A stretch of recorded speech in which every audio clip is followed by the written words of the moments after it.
So Omar, you're a man of many talents, um, many interests. I'm really like, as much as I'm curious to know, I would really like you to introduce like, what do you do like as a job? Because I think we're gonna shift from there, and I really want to take the audience through that journey. So Sure. So going back into my actual background, I'm a civil engineer, and I started working in engineering for a couple of years. Then I shifted into consulting, started working in medical consulting, which is basically a boutique firm, the solution arm of a medtech company that I'm working on, and I've been working ever since. It's more or less like 6-7 years now. And I transitioned into leading the digital solutions in this medtech company. So, okay, cool. I really want to talk about you as like a creative person, because you're somebody that just said you're like a civil engineer, you're a graduated civil engineer. Where you work right now and where your startup is at right now, and you're kind of like multitasking. You're doing way too many things at the same time. You kind of like have that handle on everything. Is your like passion first and foremost towards tech or engineering? So is your 9 to 5 your passion as well as your after hours? Because I know you're a musician as well. You're jiu-jitsu, you're into jiu-jitsu as well. yes. So you have a lot of things going on. You're very multidisciplinary. How do you deal with that as a creative person? You know, with like multi-talents. I think the 9 to 5 job, in my field, it's not a typical 9 to 5 in terms of consulting. We're always all around. What I like about that part is that it's in healthcare, and I'm a big fan of healthcare, the whole industry. So I do enjoy that part. On the other side, venturing into music, into sports, this has been something I always wanted to be identified as. So, and this brings us to one of the startups that I created in sports. And when the whole space started, like NFT, Web3, and what have you, I started thinking of how can we utilize this technology in healthcare? How can we utilize this technology in sports? And so ever since I've been exploring that. So I do believe right now my passion lies in tech. This is the new era, this is the new life. And I do believe there's a lot of interesting things going on in this space. And the beauty of it is that we can really utilize it in every single industry, whether you are an engineer, a doctor, or a veterinarian or whatever, you can really use it in everything. It's just a technology. So that's what's amazing about it. I know it's really cool because I was reading up about it before. Let me just know, I was so anti NFT because little did I know that about NFTs when I first started knowing about it, it was strictly about art. And so the focus was strictly about art. And I always thought, why is art being converted into a digital asset? Because like everybody's losing that feeling for creating things that are handmade, for actually focusing to, because there's this hand-eye connection, and when you're doing something with your hands, your mind is working differently than when you're actually like creating things, and then you're focusing on the screen and you're doing too many things electronically. It's a completely different process because I'm an architect, I have an architecture background, so if I do something digitally, it has a different feeling than if I actually do it with my hand, like a physical product. So it's interesting that you say you were trying to do the NFTs for healthcare and for other things and sports. Now I was reading about NFT for gaming. So can I play to earn something for gaming using NFT, for example? And then I was reading a lot of other opportunities, but like, because like, okay, let's go back. I don't know how many of you, show of hands, how many of you know about NFTs? What an NFT is? Okay, so pretty much everybody. Okay, that's fine. So we can get out of the question of what is an NFT. How many actually owns a wallet? Ooh, cryptocurrency. Cool. Okay, so this brings me to my next really interest. I don't know. You always talked about Web3 was the first time I heard from Web3 was from you. That doesn't mean I'm a techie or I know really much about that, but can you give us like a little كده نبذة on what is Web3 and its connection to NFT, and then you can kind of show us the cool stuff that you have on board. Sure. So if you want to explain about Web3, let's start going back into just Web 1 and Web 2. So Web 1 started with a very, very basic idea of the internet, which is just us going onto the website and searching. If you remember Yahoo, if you remember the Internet Explorer, this was typically it. We just went onto the internet and searched for information. That's all the interaction that is. And then Web 2 came, where the big capitalist companies kind of dominated the market. This is where it enabled us to search, read the information, and write/interact. So basically, social media, Instagram, LinkedIn, Facebook, you name it. The fun part about it is that all the information that you have on Instagram, on Facebook, or what have you, you do not own, by the way. So you own a copy of it, but you do not own it. And this is why Web3 is just extremely amazing, because this is where it was a catalyst to enable ownership of your data, ownership of your information. So every single piece of information you own on the blockchain.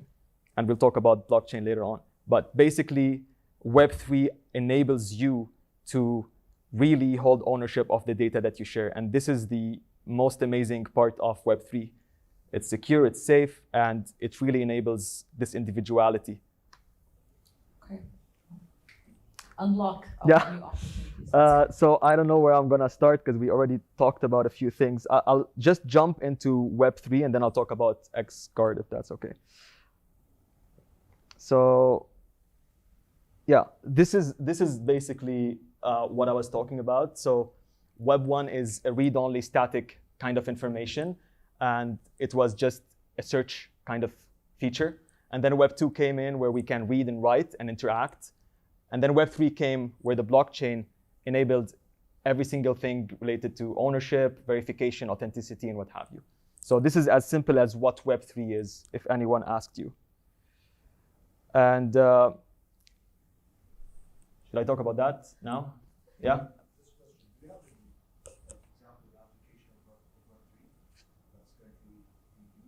Application of Web3.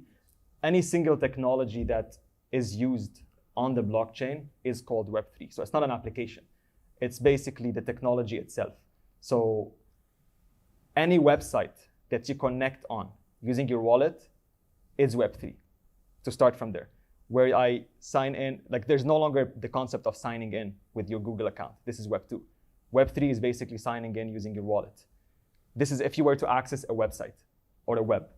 And then if we were to talk about Web 3 as a concept, this is where blockchain is. So it's basically the whole idea of blockchain, of digital assets, digital currencies.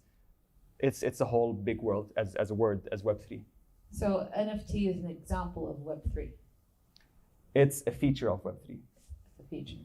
Yeah. So what would be an example of Web3? Like how would I access Web3?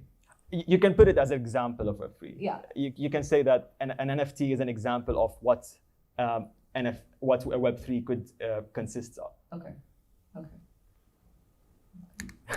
So back onto NFTs, basically. I assume that most of you know what the non-fungible token is. Yes? So basically, let me just actually quick. This is just a very cool slide that I like.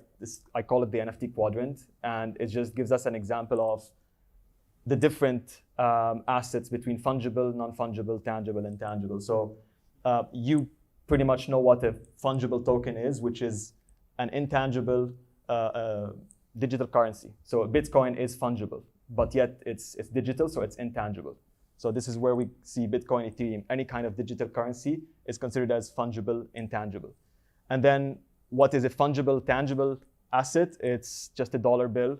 It could be gold, right? These are physical assets that we have that we can actually exchange. And then NFTs are non-fungible, which is intangible, it's digital, and it's also non-fungible. You cannot exchange it with another NFT. If we were to simplify that in our modern world, a non-fungible example would be a car, a real estate contract, right? So this is something I can't exchange my contract or my car with you. It's completely different. It's non-fungible, yet it's tangible. So yeah, this is just a quick concept of what NFTs are. Okay, so to own an NFT, what's the connection between NFT and cryptocurrency? So if I'm buying it, am I buying it with cryptocurrency or am I buying it with my Apple Pay? To start with a simple part, Yeah. the majority, yes. Basically, we are moving into that. So most NFTs are bought through digital currencies. That's the only way, more or less. However, right now, since we are in this world, we haven't yet transitioned fully. There are a lot of companies like MoonPay, Word, and these companies enable you to pay with your credit card, and they do that process for you, assuming you have a wallet. But generally, yes, you need to have, whether it's Ethereum, Solana, Tezos, any kind of currency. So, what makes NFT valuable? Interesting question. To start with, I'll skip that, but basically to answer your question on what makes it valuable is the different assets behind the NFT. So I'll just actually jump into the art. So everybody recognizes this, right? That's the Bored Ape Yacht Club. The current floor price is 110 Ethereum, around $300,000 for just this. And if you ask me what makes this valuable, in our space, in Web3 space, we all know the community behind Bored Ape Yacht Club, and we all know the technologies that they have acquired and what are they up to. They are the Disney, they are the Marvel of this space. They are elite communities. And I don't want to talk about just celebrities, but basically the community is what makes this valuable, to start with that. And then if we move to the types of NFTs, to talk about value, there are so many different types of NFTs. So there's art itself, and this is what's amazing, right? You can value your art at zero, and you can value your art at millions of dollars. This specific piece of art is by Beeple, and it was sold for $69 million. So if you want to talk about what's valuable in art, it's depending on the buyer, right? And the Bored Ape Yacht Club, we talked about it. Real estate or lands basically in the metaverse are valuable because Snoop Dogg has built his mansion in the metaverse right now. They're holding concerts there.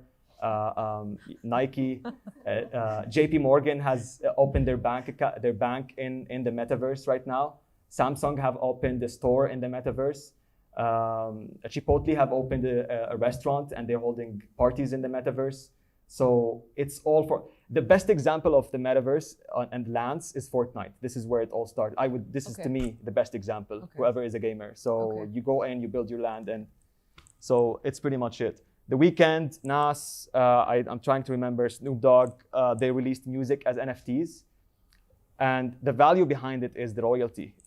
This is in common between music and art and photography, where basically the nice thing about the technology is when you actually purchase this NFT, you can sell it, right? So you can sell this music record, you can sell this piece of art and what have you. And what's nice is that as a creator, as an artist, I can get royalty fees for life. So if I created a piece of art, Beeple, for example, he sold his collection or his piece of art for 69 million. The person who will sell it after this 69 million, the guy will take Beeple, or the creator of Beeple will take royalties from that specific for life. It's a sustainable royalty fee. Okay, so this is interesting. So if we're talking about NFTs, it's special because I own it. So يصير أنا أحدد الownership, who owns it معايا? Do I own it exclusively, or can other people own it with me as well? And can they own shares in it as well? So it's like an editable ownership. So I decide what this type of NFT intellectual property looks like. Yes.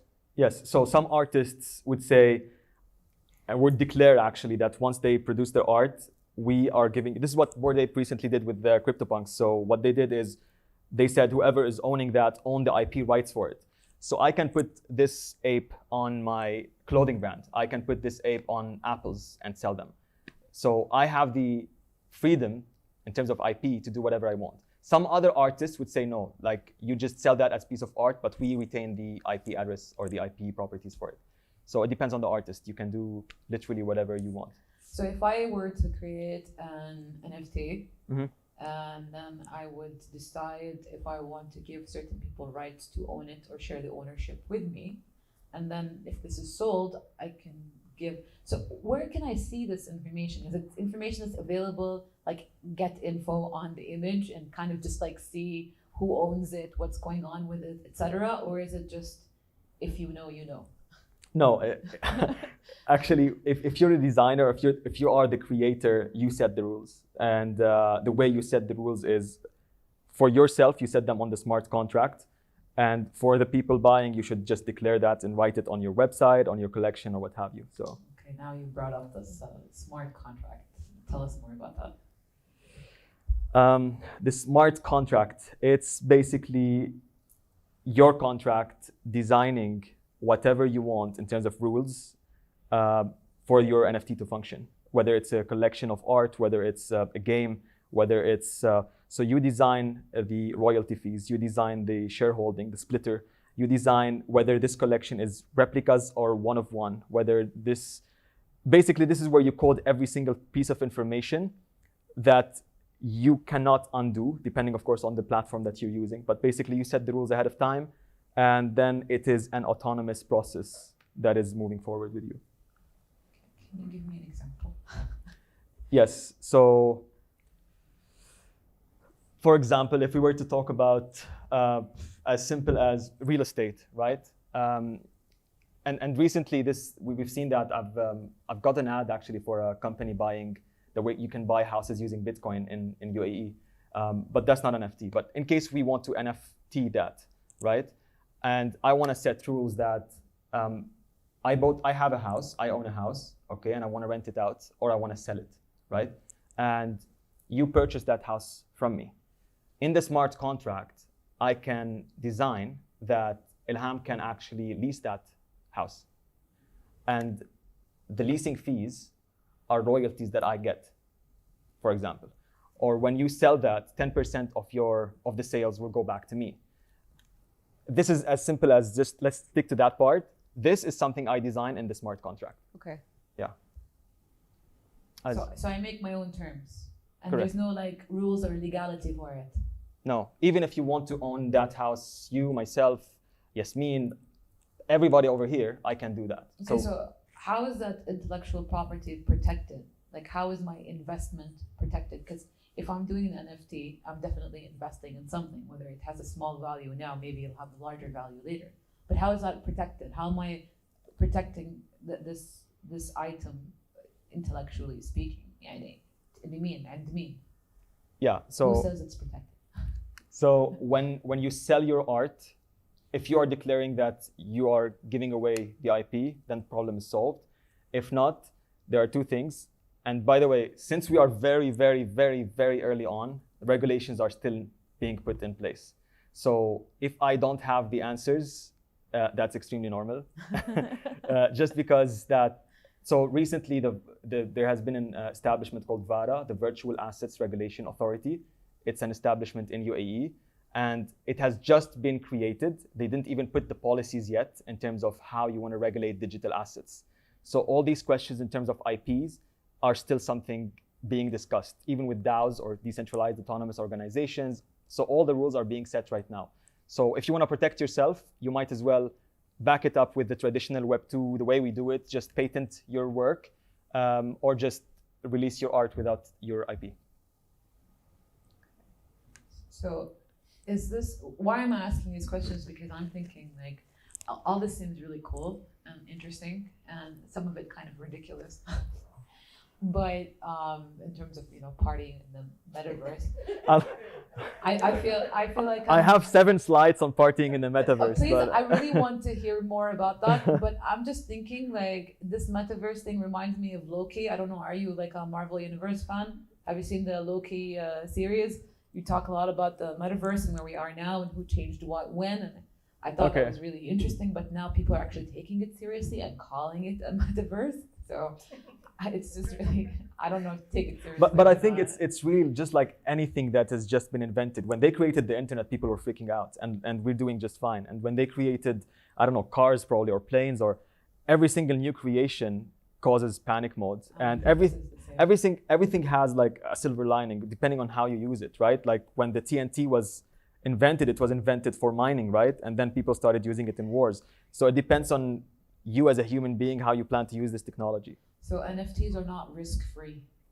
Nothing is risk-free, but I would say it's the closest that we have ever seen in terms of safety and security, because all your information is on the blockchain.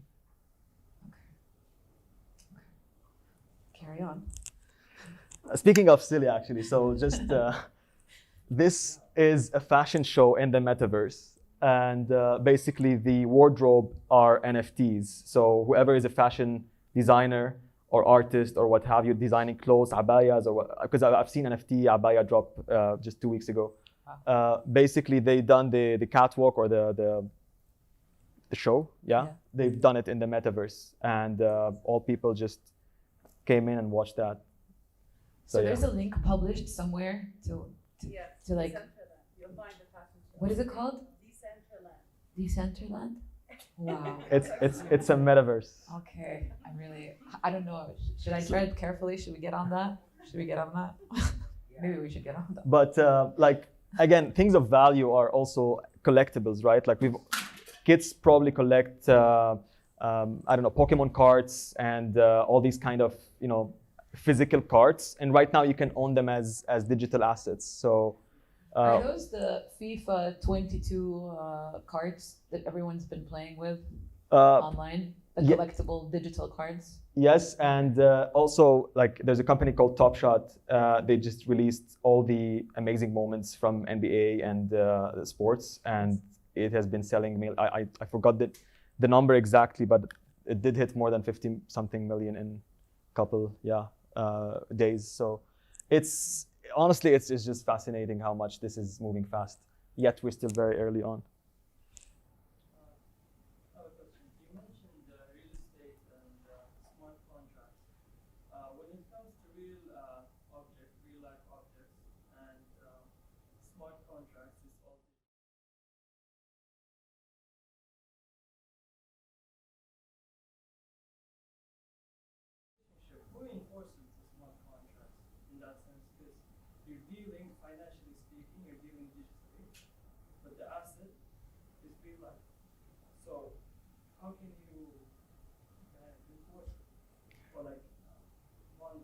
If I were to simplify that, so right now you have your adil bit, right? Your house. It's a paper, right? If I burn that, is there any proof that you own that house? Other than the fact that you probably live in it. Technically, there is no proof, right? Same for the car. So the idea of having it on a digital wallet on the blockchain, where every single transaction is monitored, and you can go back to, if you sold your house right now to 100 people, I can track those 100 people because they're all on the blockchain. And this is why companies, or watch companies, for example, or car companies are all going on to having digital certificates for the watches or what have you, because that's the best way to authenticate ownership. And so. But that's assuming everyone is dealing digitally. Yeah. Let's say fiat currency is still being dealt with. Yeah. So what stops someone from dealing with digital and then going behind your back and, I don't know, doing something else with fiat currency? Like, what is the connection between the regular currency? With the adoption right now and how slow it is, I completely agree with you. If I go now and let's say buy this watch on my digital wallet, and somebody else, I don't know, steals it and sells it to you, probably you would buy it, right? And he would get his money as fiat currency. The idea is, and this is why we have XGUARD right now and companies that are trying to improve the adoption of Web3 and create awareness and educate people on the fact that Web3 is the new thing. It's what is coming right now. So yes, adoption is a tricky phase. The bridge between Web 2 and Web 3, or the traditional fiat currency and now, will take some time, especially in our region here. But yeah, this is a risk. I agree with you. Okay. Yeah, so moving on. I'm jumping between because we just lost the sequence. But just to tell you guys, speaking actually on that, on how early we are, these are all countries that were asked, in terms of adults, like people, let's say our parents' age, right? Were asked like if they know about NFTs. And if you can't see the figures, but in Japan, 90% have no idea what NFTs are. 90% of Japan have no idea what NFTs are. This is September 2021.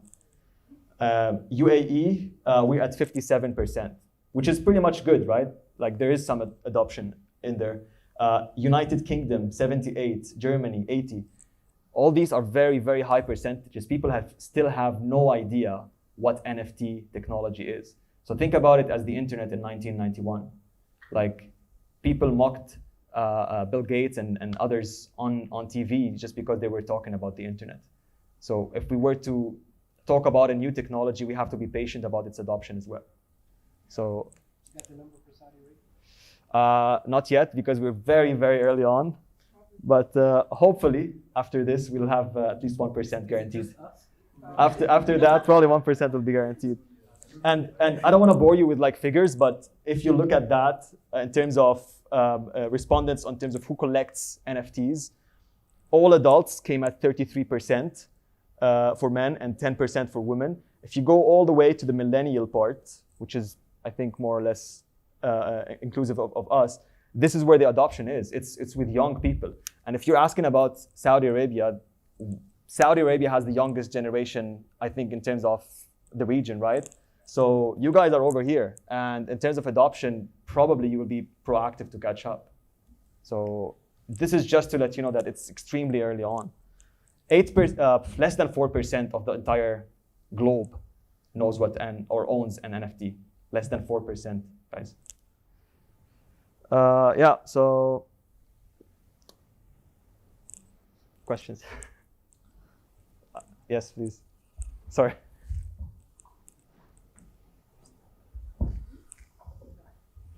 Hi, I have 3 questions. Why would anyone buy my art, buy my NFT? As an artist, if I created an NFT? You're an artist? Yes. Okay. And the second one is, what's a good NFT to buy? The third one? And the third one is, you were talking about video clips of the NBA are being sold as NFTs. Yeah. What if I recorded something with my phone? Would I be able to sell that? You probably would, but not with the same value that this is sold. So let me answer one by one. Okay. In terms of you who would buy your art, this is the beauty of this space, because right now, if you're an artist and you really want to make it as an artist, you would do whatever it takes to grow your business, right? And the reason NFTs in general would grow your business is because of the simple feature that, let's take Van Gogh or Picasso or whoever, right? Picasso produced a painting and he sold it for you for $10. But you're very smart. So you went to Italy or Paris and you sold it for $1 million. Picasso got $10. You made $1 million. With NFTs, if you sold your art, if you created your art and sold it to me for $10, and I sold it to him for $1 million, you're getting royalty fees. You're getting 10% of my $1 million. As a business, this is why it's great for you to get into the space. Now, who would buy? That's up to you. How good you are in selling your art, how consistent you are, how good you are in promoting your art, in creating your community. And this is why we have a space like Mashtal and all these other creative spaces where you really can interact with artists, grow your community, and promote your art. Twitter is a great tool. Discord is a great tool. So you just need to get into the space. That's the first one. The second one, I would really try not to give any advice on what's the best NFT to buy. I collect art, so I buy NFTs for my own purpose. I tried flipping. It's not for me, to be honest. I won some, I lost some. So that's not something I would really advise on. What was the third question? Recording? Yeah. So Sports. the quick example on recording or copy pasting or like trying to just snap a shot from that. When Bored Ape Yacht Club airdropped coins, so there's a coin just like Bitcoin or Ethereum, So Bored Ape Yacht Club نزلوا coin. It's called Ape. Okay, and if you own that as an NFT, not a save JPEG, right click. If you own that as an NFT, Bored Ape Yacht Club, they airdropped 200,000 something coins per holder, which was around 15% of what was mined. In one day, the value of the Ape coin went from $0 to $40. Every single person, and it is people that I also personally know, made around $500,000 to $1 million to $2 million in one day. If you copy pasted that picture, you're not getting anything. So I hope I answered your question in terms of why it's not the same taking a snapshot. You can sell it probably, but it's going to sell for nothing. Okay, so I'm really curious. What do you do at XGUARD? And what does XGUARD do for the community? Thank you. So XGUARD, I'll run with the slides, guys, and real quick. We started XGUARD in January. We've been working on XGUARD for a while now. XGUARD started as a sports promotion company, and the more we started engaging in this space, we realized we need to create something. So if I walk you through the journey of XGUARD and what we do, I started with crypto and NFTs, and I tried to experiment with flipping and what have you, and I realized this is not the most sustainable model for me. We started thinking, using our imagination and how we can make it in this space. We realized that what we actually need in a gold rush is to provide people with the shovels, right? So XGUARD basically is a community of specialized talents, providing you with a bunch of artists, consultants, marketeers, designers, web developers, smart contract engineers. We all came together, and what we're trying to do is educate people, corporates, entrepreneurs, artists, to get into the space. So we educate people, we help you scope your project. If you're an artist and you know where to start, we can advise you on where to start. We can support you in how to build your community. If you're a corporate, whatever your industry is, whether it's automotive, whether it's oil and gas, whether it's healthcare, we brainstorm with you how you can utilize NFT technology and get into the space. We want to be part of the wave that helps people adopt Web3 faster, especially in Saudi Arabia. So this is as brief as what we do. Okay, so because we've had some discussion about this for the creative community, how can we mirror this support? I guess it's like a larger discussion for another time. But just briefly, so we know we have creatives with us, we have some people with us as well on Instagram Live. We just want to know, working together for creatives to support them, to kind of like how can they utilize these NFTs to protect their work and to publish their work in a positive way in the metaverse.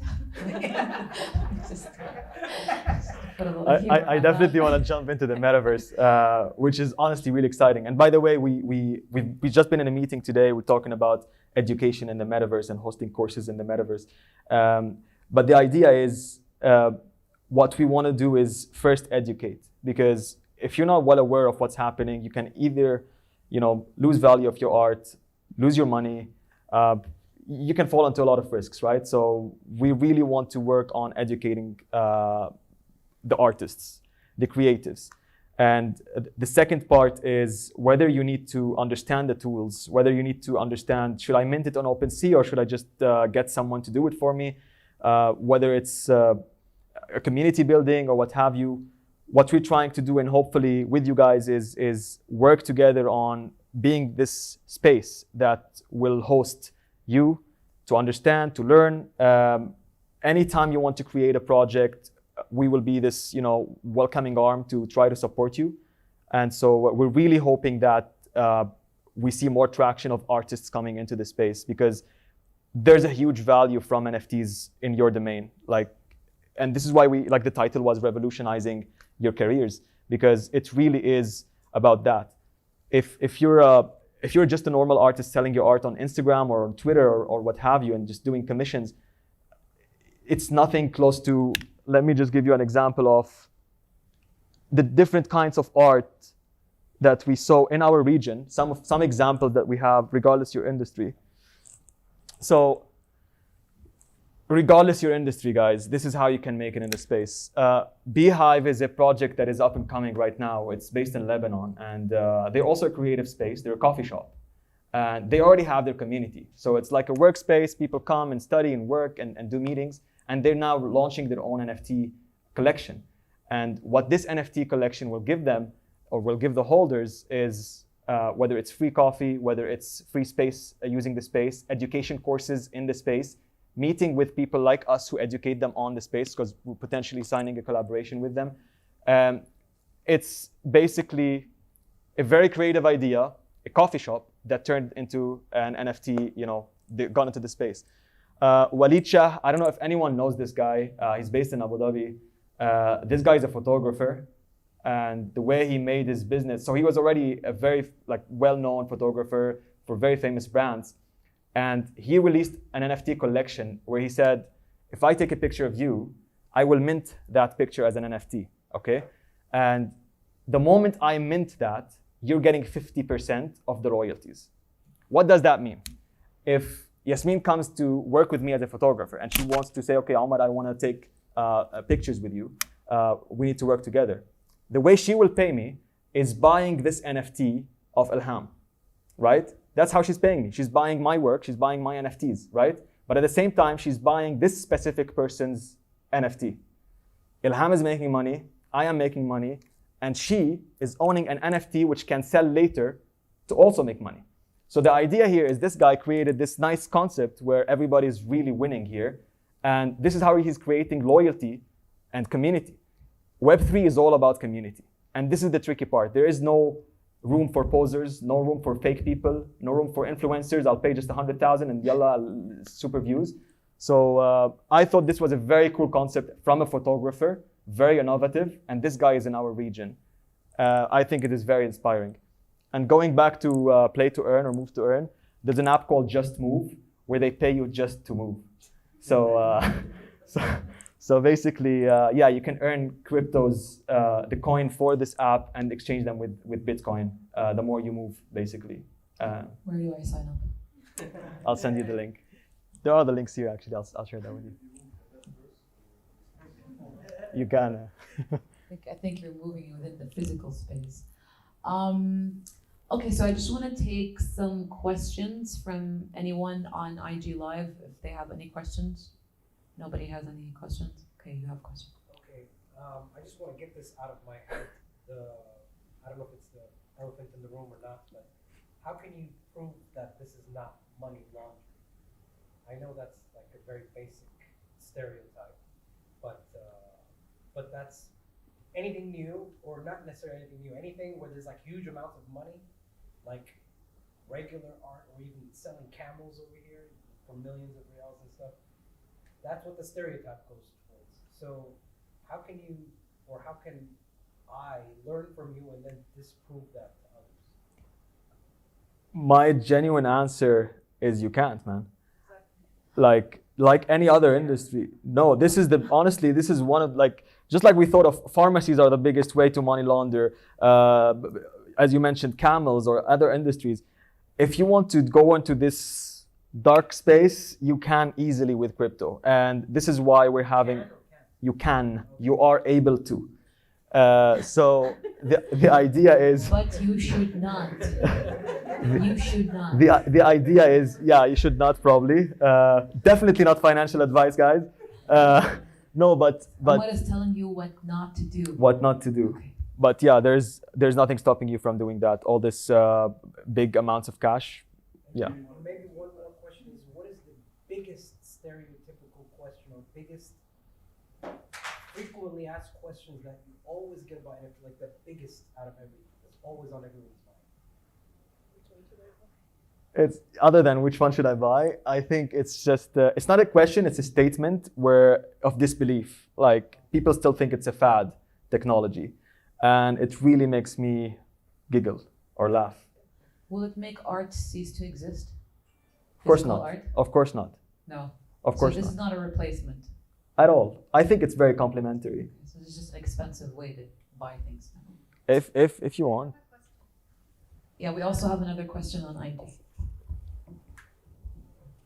Shansal. So as an artist, we are in the artist community, in digital artists specifically, people hate this NFT technology because it means that when we sell commissions, when we do art for creative reasons, it all goes down the drain when someone just buys some kid's art with like millions of dollars. But why do you care about this other kid's art? He's doing well. Why would you hate on him? That's what I say to people, is that if everyone is able to do it, you are able to do it too. So instead of like doing commissions, go into an NFT and sell your art, so that art on NFT becomes special too. No, I think that there is a very slight misconception here because you're seeing this guy who took his picture for a year and sold it as a collection. He's from India and he sold like $9-10 million. Or the kid that drew a duck and sold it for I don't know. Good on them, but this has nothing to do with your art and your business. But wouldn't that ruin our business? How? By making people, instead of buying genuine art, go to NFTs just to... Do you think the same person buying the duck is buying your art? To be honest, no. Exactly. Because I think this is why it's all about community. And this is why it's all about, so whoever is buying that art is buying it for a reason. As a personal opinion, as an art collector, I would tell you this. When I want to buy a piece of art, I'm looking for something I can relate to, for example. I would more likely go to you or to any other artist than just go buying a profile picture of an ape, right? Unless it has a utility. And this is why I really believe art should not have a utility. And you can always, so the reason it doesn't ruin your art is because it's just a new way of selling your work. Because if you want to get into the space, you design your normal physical art, you mint it as an NFT, I buy it, you can send me your physical art. It's just a proof of ownership. Nothing is changing. It's just a new way of owning things.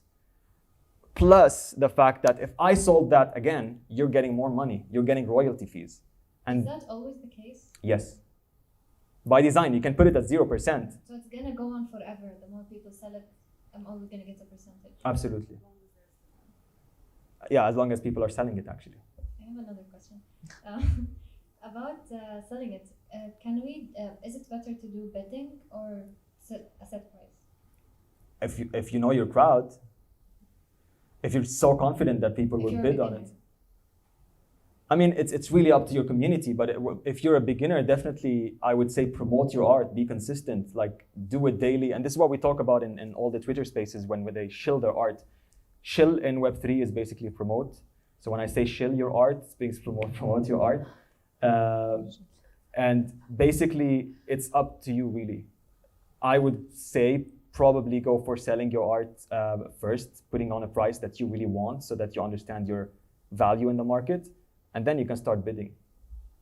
Okay, thank you. Welcome. You had a question, sir.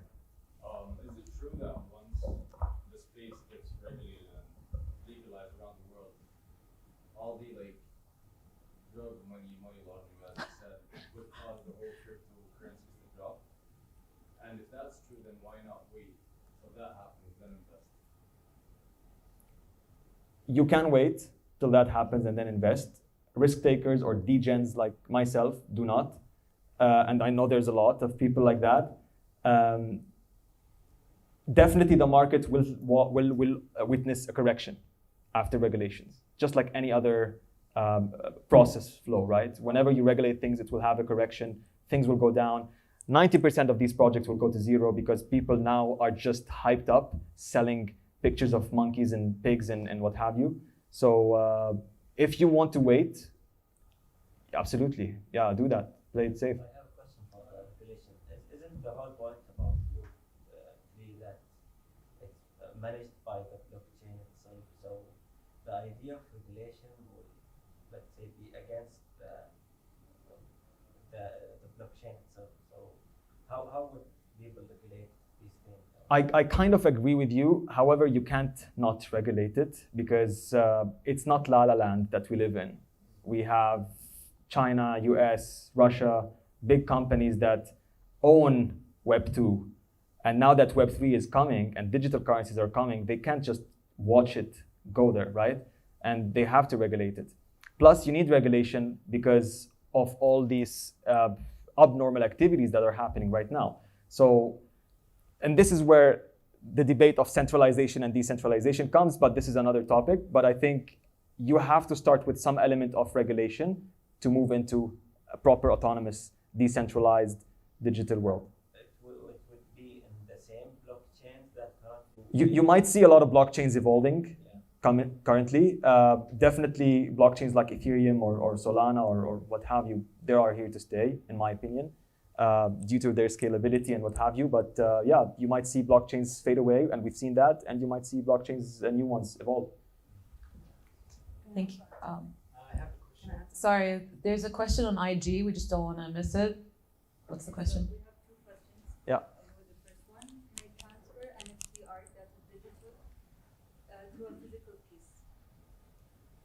Can I transfer a digital art to a physical piece?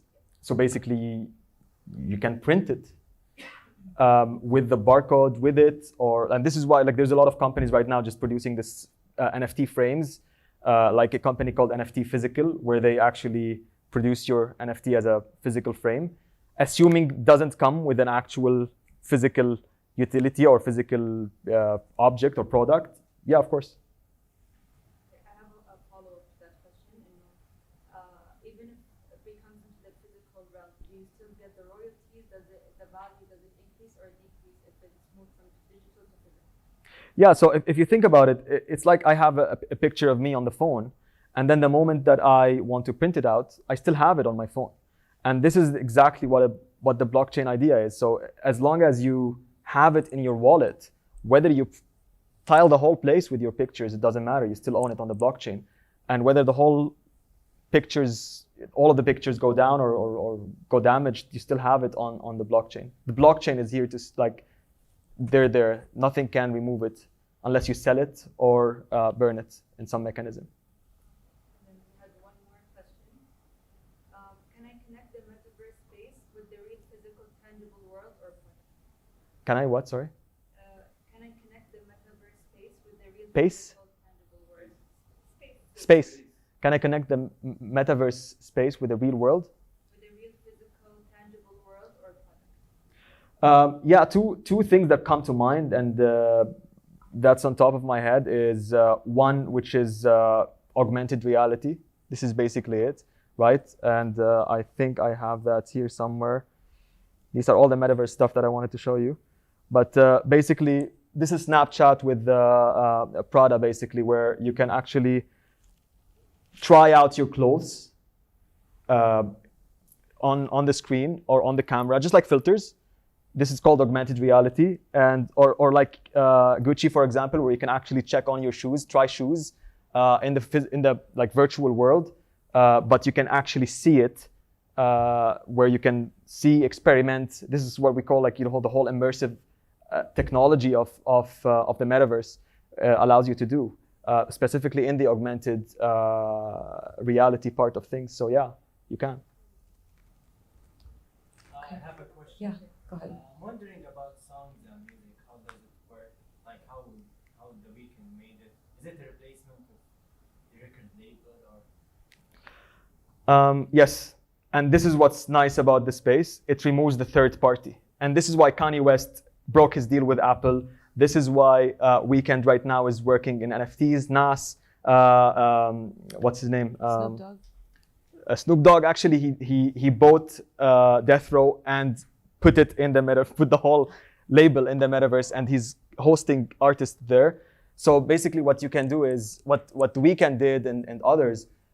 They just minted their album, and they said, okay, now if you want to buy my album and if you want to listen to it, you have to buy it just like you buy it right now.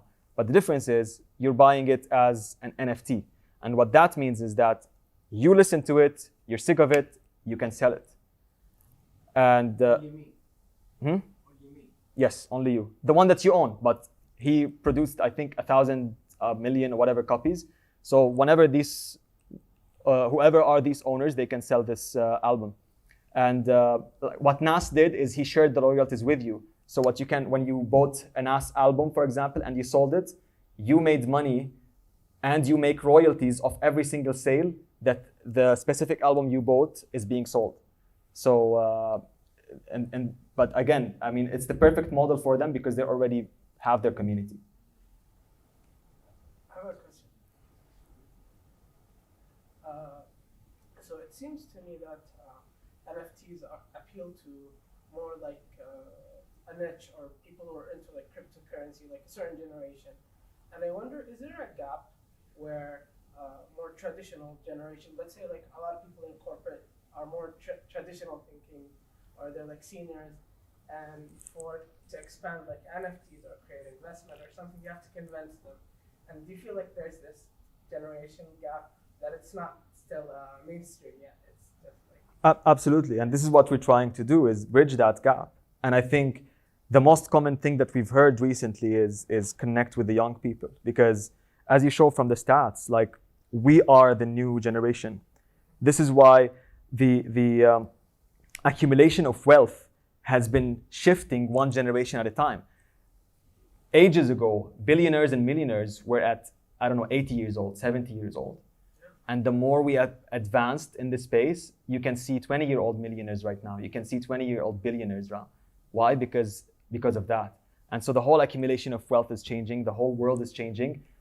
And definitely they have to catch up, those big corporate owners. And we started seeing them in big companies adopting digital. Visa, MasterCard, JP Morgan, HSBC. All of these are adopting Uber, Careem has now recently started, you can pay by crypto. So all of them are really working into this adoption. So yeah, definitely there is a gap, and we're trying to squeeze that gap to zero. I got a question. Can you tell us a bit about where Saudi stands on this now? So sometimes we're seeing credit cards working, then they don't work with the same platforms, or try to transfer to a platform from your bank and it doesn't work. Do you have any? You're talking about crypto? Yeah, in general, crypto. Yeah, it's a little bit tricky right now in Saudi specifically, and even in the region. My personal intake, of course, it depends which wallet you have and which bank account you're using. But what I've seen, and especially the issue of liquidating your assets, right? When you want to liquidate your digital currency, where do you do that? In Binance, for example, you're not able to use your credit. You're not able to use Apple Pay. You're not able to liquidate. At least that's as far as I know. And this is why companies like Rain or BitOasis right now in the UAE are your go-to place. So that's what I'm personally doing. Like I'm working with those. Right now, Binance has recently acquired the license in the UAE. So I don't know how that will change. In Saudi specifically, there's very minimal visibility in terms of the adoption and how it's going. I know they are planning to regulate that as well. I do think they probably are waiting for the UAE VARA establishment to launch their policies. But other than that, yeah, it's a tricky situation in Saudi Arabia still.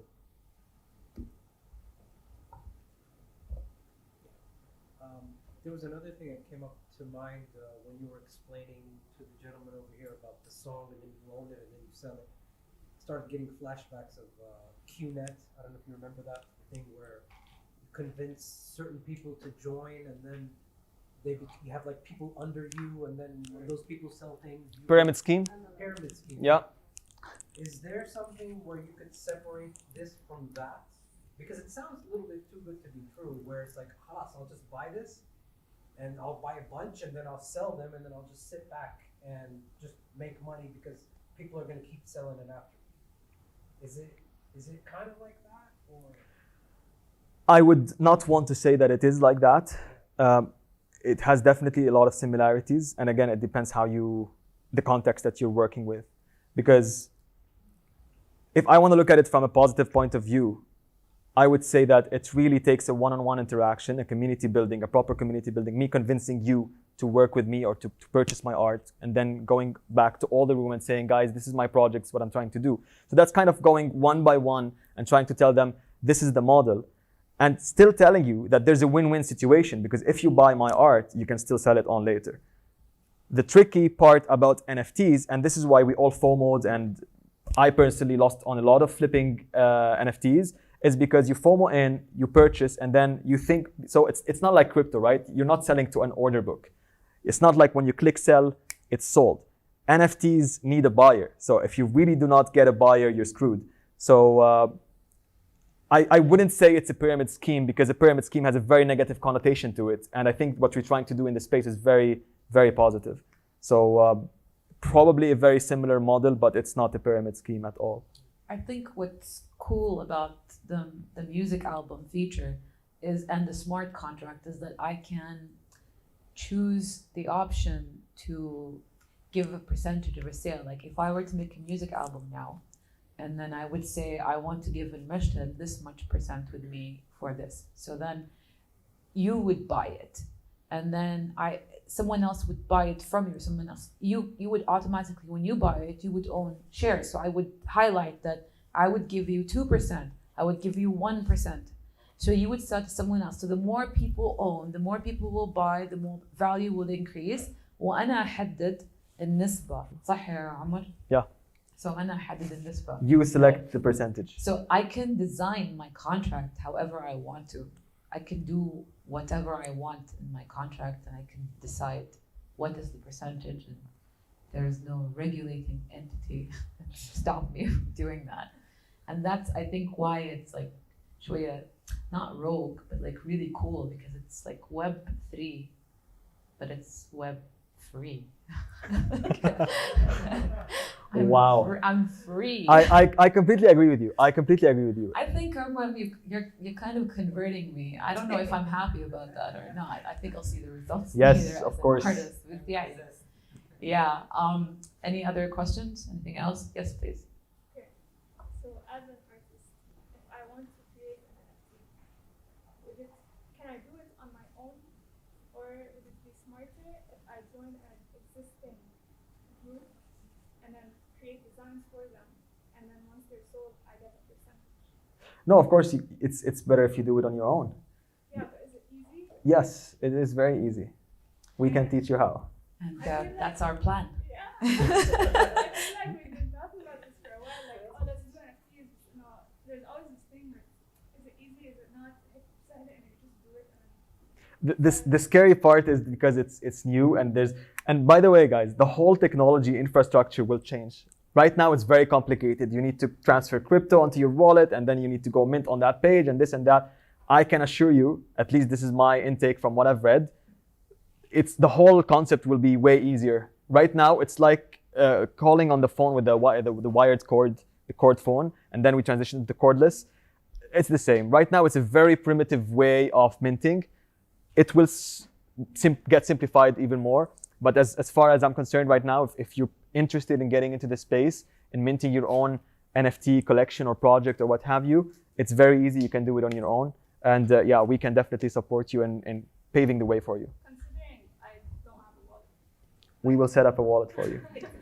So the cool thing that we wanted to say that we were going to be networking after this, when we finish, is that we're planning, inshallah, on launching a project together in Mashhad with XGUARD.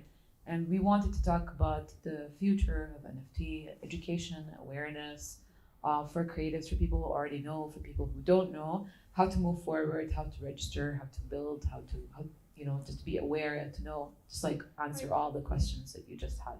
So if you want to stick around afterwards for the networking session, we want you guys to sign up as well. Everybody on IG, if you want to sign up, please just hit us up on our Instagram. Send us your emails and your details. We will contact you when we have that networking session ready in the future, inshallah, very, very near. And for everybody here, if you stick around afterwards, we'll be able to network some more and talk some more and have you register with us. Thank you so much, for this. Thank you very much. Talk. This was really amazing and eye-opening. And thank you, everybody else. Thank you, guys.